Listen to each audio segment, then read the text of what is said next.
Hello guys, आज आप देखेंगे चैप्टर 2 है ये सॉल्यूशन क्लास 12 का सॉल्यूशन चैप्टर, जिसमें हम आज आपको न्यूमेरिकल बताना चाहते हैं। पहला हमारा न्यूमेरिकल ये है, calculate the mass percentage of benzene. ये है C6H6 बेंजीन, ठीक है, C6H6 and carbon tetrachloride CCl4 if 22 gram of benzene is dissolved in 122 gram of carbon tetrachloride. तो हमें निकालना क्या है, मास परसेंटेज निकालना है। तो मास परसेंटेज के लिए पहले हम फार्मूला लिख लेंगे। तो ये हमने लिखा mass percentage of C6H6 equal to mass of C6H6 upon total mass of the solution into 100। हमेशा ये याद रखना कि जब भी कभी मास निकालते हैं या मास परसेंट निकालते हैं तो टोटल मास हमेशा नीचे लेते हैं, ठीक है।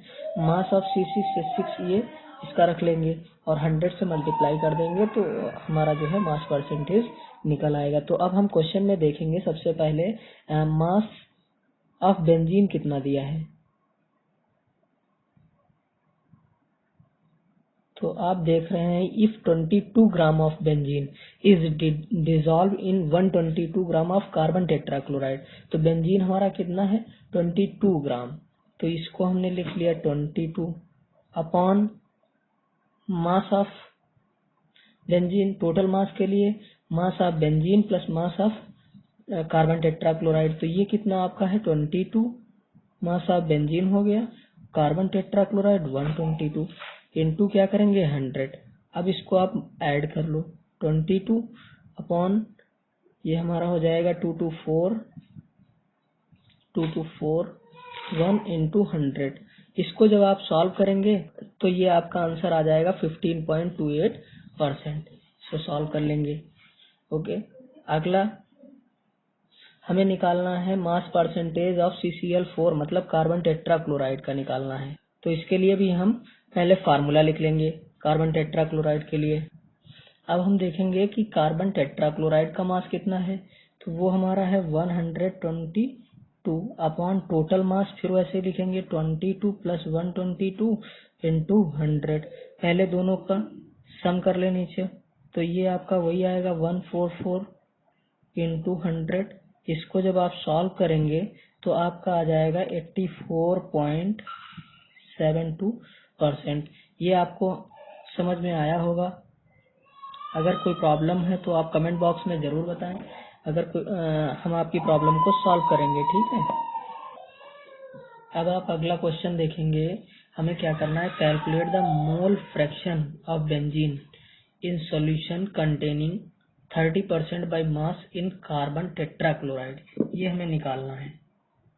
तो सबसे पहले हम क्या करेंगे, इसमें 100 लेट कर लेंगे, let the total mass of the solution भी 100 ग्राम ले लेंगे। तो ये हमने क्या किया, लेट कर लिया, let the total mass of the solution 100 ग्राम। अब हमें बेंजीन कितनी है 30%, मतलब इसी में 30 ग्राम बेंजीन। तो ये मास ऑफ बेंजीन कितना हो गया 30 ग्राम। अब मास ऑफ CCl4 कितना बचा, 30 ग्राम बेंजीन हो गया, टोटल हमारे पास 100 ग्राम है। तो रिमेनिंग कितना बचा, तो क्या करेंगे 100 माइनस 30। तो ये आपका कितना वेट बचेगा 70 ग्राम। अब हम क्या करेंगे कि मोलर मास निकालेंगे किसका, बेंजीन का। तो बेंजीन कार्बन 6 है तो 6 हो गया, एक कार्बन का atomic mass 12 plus 6 into hydrogen का 1 हो गया। तो इसको मल्टीप्लाई करके निकाल लेंगे तो ये हमारा आ जाएगा 78 ग्राम।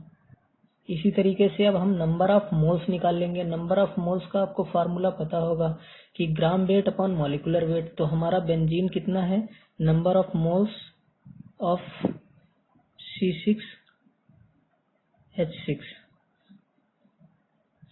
तो ये हमारा ग्राम वेट है 30 और मॉलिक्यूलर वेट कितना आया 78। इसको हमने सॉल्व किया तो कितना आया 0.3846 मोल, इतने मोल आ गया। अब हम क्या करेंगे, मोलर मास ऑफ CCl4 निकालेंगे। Molar mass of CCl4 carbon का हमें पता ही है 12 है, प्लस 4 इंटू CCl4 है 35 पॉइंट, क्लोरीन का 0.5 होता है। ये सॉल्व करने पर 154 ग्राम आ गया। इसके भी नंबर ऑफ मोल्स निकाल लेंगे। तो ये भी हमें पता है, gram weight upon molecular weight. इसको जब सॉल्व करेंगे तो नंबर ऑफ मोल्स कितने आ गए हमारे, 0.4545। ये इतने मोल आ गए।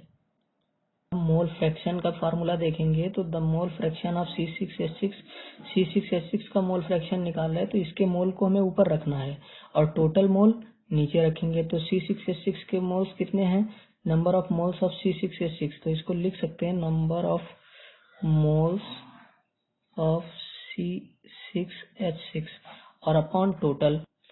तो अब आप देखेंगे इसके कितने हैं, 0.3846 अपॉन टोटल कितने नंबर ऑफ मोल्स हैं बेंजीन के और कार्बन टेट्राक्लोराइड के, तो ये 3846 प्लस 0.4545। इसको सॉल्व कर लेंगे। इसको सॉल्व करने पे हमें कितना आ गया, 0.458। तो ये इसका मोल फ्रैक्शन हो गया, यही हमें निकालना था। ओके गाइस, आपको समझ में आया होगा उम्मीद है। और अगर कोई प्रॉब्लम है तो आप ज़रूर कमेंट बॉक्स में बताएं, इससे अच्छा और आगे हम करने की कोशिश करेंगे। लाइक और कमेंट करना बिल्कुल ना भूलें, मेरे चैनल को सब्सक्राइब कर लें। Thank you.